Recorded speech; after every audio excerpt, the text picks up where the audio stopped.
आज के वीडियो में हम जानेंगे अपान प्राण क्या है, अपान आपके भीतर कैसे कार्य करता है और अगर अपान प्राण प्रकोपित हो जाए तो इससे शरीर को क्या क्या नुकसान पहुंच सकते हैं।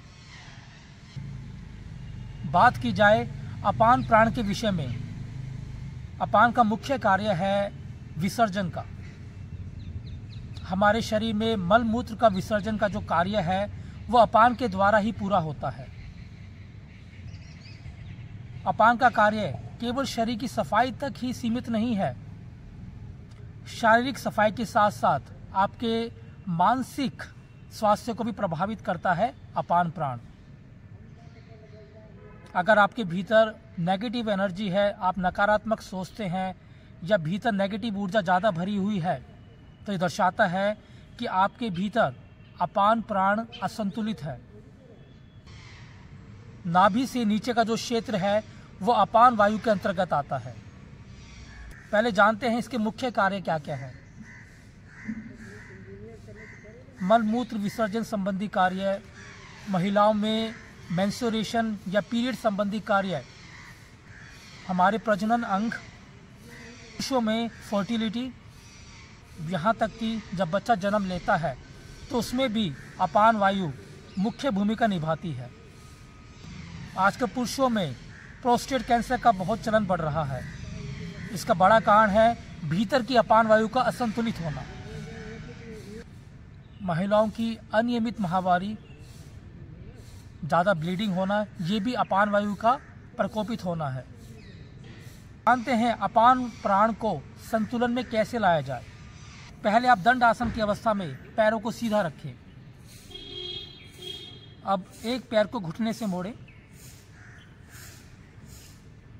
उसी भांति दूसरे पैर को मोड़ें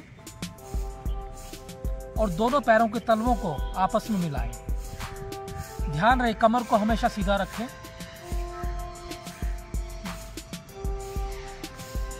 अब धीरे धीरे घुटनों को नीचे की ओर लाएं। श्वास को लेते हुए छोड़ते रहें। जैसे जैसे आप इस आसन में ठहरेंगे आप पाएंगे कि आपका जो पेल्विक रीजन है वो धीरे धीरे मजबूत हो रहा है, उसमें एक विशेष खिंचाव आ रहा है,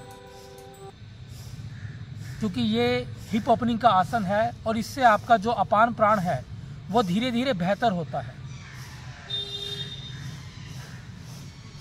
और आपने देखा होगा आजकल बहुत से लोग कब्ज से पीड़ित रहते हैं, कब्ज है, किडनी के रोग हैं। इसका बड़ा कारण है आपका अपान वायु का असंतुलित होना।